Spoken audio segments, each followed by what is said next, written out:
नमस्कार। SBT news में आपका स्वागत है। पेश है 16 दिसंबर शनिवार दोपहर 1:15 बजे राजस्थान की 15 बड़ी खबरें। इस न्यूज बुलेटिन के प्रायोजक हैं विनी केक एंड मोर। तो सबसे पहले एक नजर डालते हैं आज की हेडलाइंस पर। पीएम मोदी आज भारत संकल्प यात्रा के लाभार्थियों से करेंगे संवाद। भारत को किराए की कोख का कारोबार नहीं बनने देंगे। विजय दिवस पर पीएम मोदी ने दी नायकों को श्रद्धांजलि। राम मंदिर उद्घाटन पर अयोध्या के लिए चलेंगे 1000 स्पेशल ट्रेनें। हाईकमान से आए एक फोन ने करवा दी एकता। और अब खबरें विस्तार से। प्रधानमंत्री नरेंद्र मोदी आज शनिवार शाम 4 बजे वीडियो कॉन्फ्रेंसिंग के माध्यम से विकसित भारत संकल्प यात्रा के लाभार्थियों से संवाद करेंगे। प्रधानमंत्री इस अवसर पर उपस्थित लोगों को संबोधित भी करेंगे। ये जानकारी पीआईबी की विज्ञप्ति में दी गई है। प्रधानमंत्री राजस्थान, मध्य प्रदेश, छत्तीसगढ़, तेलंगाना और मिजोरम में विकसित भारत संकल्प यात्रा को झंडी दिखाकर रवाना करेंगे। देश भर से विकसित भारत संकल्प यात्रा के हजारों लाभार्थी इस कार्यक्रम में शामिल होंगे। साथ ही बड़ी संख्या में केंद्रीय मंत्री, सांसद, विधायक और स्थानीय प्रतिनिधि भी शामिल होंगे।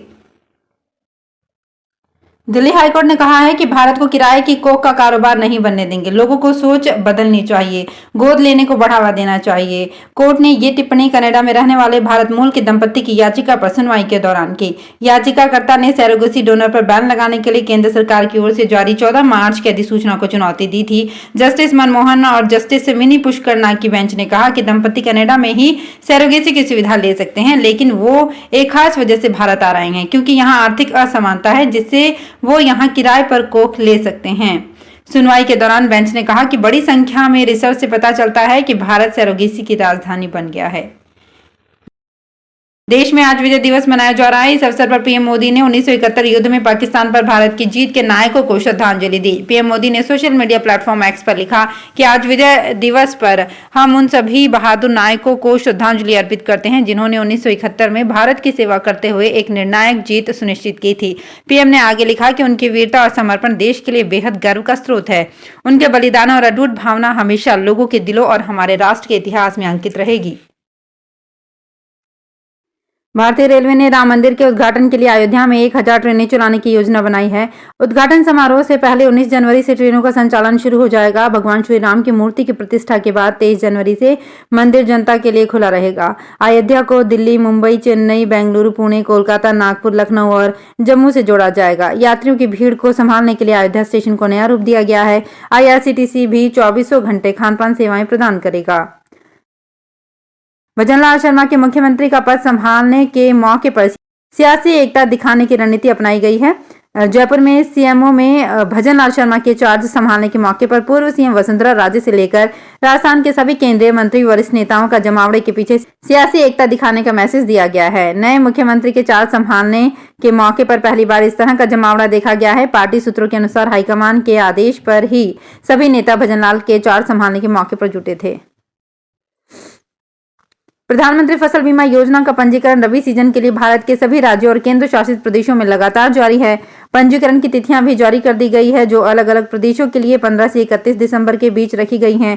ऋणी किसान अपने केसीसी बैंक के माध्यम से PMFBY के तहत स्वचालित रूप से पंजीकृत हो जाते हैं। गैर ऋणी किसान अपने निकटतम कॉमन सर्विस सेंटर या संबंधित कृषि विभाग के कार्यालय में जाएं और आवश्यक दस्तावेज जैसे भूमि रिकॉर्ड और पहचान प्रस्तुत करें। किसानों को सलाह दी जाती है कि वे अपने संबंधित राज्य की अधिसूचनाओं में पंजीकरण की अंतिम तिथि और प्रीमियम विवरणों की जांच करें और त्रुटियों से बचने के लिए सटीक जानकारी प्रदान करें।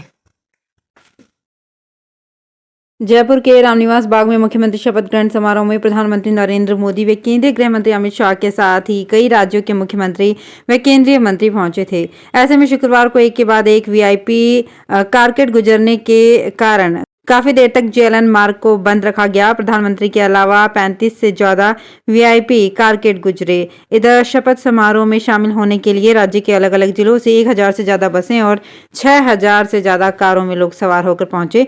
सबसे ज्यादा सीकर और दौसा जिले से 100 से ज्यादा बसें आई। कई जिलों की बसें तो कार्यक्रम खत्म होने तक जयपुर पहुंच रही थी। उनमें सवार होकर आए लोग कार्यक्रम में शामिल नहीं हो पाए। समारोह के दौरान यातायात पुलिस ने रामनिवास बाग के साथ साथ अन्य जगहों पर डायवर्जन कर रखा था। सिख धर्म में गुरुद्वारा साहिब में आनंद कारज के दौरान दुल्हन के लिए ड्रेस कोड तय कर दिया गया है। सिखों के 5 तख्तों के सिंह साहिबों की तख्त श्री हजूर साहिब में मीटिंग के दौरान इस संबंध में निर्देश जारी कर दिए गए हैं। बैठक के बाद पारित प्रस्ताव पर सख्ती से अमल करने को भी कहा गया है। अगर इनका पालन सही से नहीं किया गया तो सख्त कार्रवाई की जाएगी। ये निर्देश लावा फेरे के दौरान बढ़ रही दिखावा प्रथा को देखते हुए भी दिए गए हैं। इनमें सबसे अहम लड़कियों को लावा फेरे के दौरान भारी लहंगे न पहनने, सिर्फ कमीज सलवार और सिर पर चुन्नी के साथ आने के निर्देश दिए गए हैं। जयपुर में मुख्यमंत्री के शपथ समारोह में निर्दलीय विधायक डॉक्टर प्रियंका चौधरी और विधायक रविंद्र सिंह भाटी पास पास बैठे नजर आए। दोनों विधायक दोबारा बीजेपी एंट्री करने के प्रयास कर रहे हैं। वहीं प्रियंका चौधरी बीजेपी की ओर से लगाई गई बस से समारोह स्थल पर पहुंची थी। दोनों विधायक बीजेपी संगठन और मंत्रियों और नेताओं के संपर्क में हैं। दोनों बागियों के पास पास बैठे रहने का एक वीडियो सोशल मीडिया पर तेजी से वायरल हो रहा है। घर लेने के लिए एक एक पूंजी देने के बाद भी कई बिल्डर समय पर पोजीशन नहीं दे रहे हैं। ऐसे में एक मामले में रियल एस्टेट रेगुलेटरी अथॉरिटी ने उन लोगों को राहत दी है जिन्होंने मकान लेने के लिए पैसा तो बिल्डर को दे दिया, लेकिन बिल्डर ने कई साल तक पोजीशन नहीं दिया। जयपुर के एक मामले में रेरा ने एक फैसला सुनाते हुए बिल्डर की अनसॉल्व प्रॉपर्टी को सील करने के आदेश दिए हैं ताकि इनको ऑक्शन करके परिवादी को पैसा लौटाया जा सके। मामला जगतपुरा स्थित डी मार्ट के पास बन रहे प्रोजेक्ट एक्सक्लूसिव 444 से जुड़ा है। जयपुर में आम आदमी और खास आदमी में फर्क देखना हो तो सरकारी कर्मचारियों की कार्यशैली से पता कर सकते हैं। प्रेमचंद बैरवा जब आम आदमी थे तो कॉलोनी में पानी की लाइन और सड़क बनाने को लेकर जेडीए और जलदाय विभाग में कई बार शिकायत की, मगर सुनवाई नहीं हुई। अब डिप्टी सीएम बनकर शपथ लेते ही सरकारी अमला उनकी कॉलोनी में पहुंच गया और पानी के कनेक्शन देने के साथ ही सड़कों का निर्माण भी कर रहा है। ऐसे में आसपास रह रहे कॉलोनी के लोग प्रेमचंद बैरवा को दुआ दे रहे हैं। उनका कहना है कि कितने सालों से परेशान थे, मगर इनका डिप्टी सीएम बनना हमारे लिए विकास लेकर आया है। चित्तौड़गढ़ में बॉलीवुड सिंगर जावेद अली के कॉन्सर्ट का आयोजन हुआ। देर रात तक जावेद अली के गानों पर ऑडियंस झूमती हुई नजर आई। इस मौके पर आए जिला कलेक्टर गौरव अग्रवाल भी एंजॉय करते हुए दिखे। यह आयोजन राउंड टेबल इंडिया संस्थान के चित्तौड़ विक्टर ग्रुप द्वारा चैरिटी शो के रूप में किया गया। इस प्रोग्राम से आने वाले रुपयों से स्कूल के इंफ्रास्ट्रक्चर को डेवलप करने और बच्चों के एजुकेशन पर खर्च किया जाएगा। देश के supreme court, 25 high court, district और अधीनस्थ अदालतों में कुल 5 करोड़ केस पेंडिंग हैं। ये जानकारी कानून मंत्री अर्जुन राम मेघवाल ने शुक्रवार को लोकसभा में दी।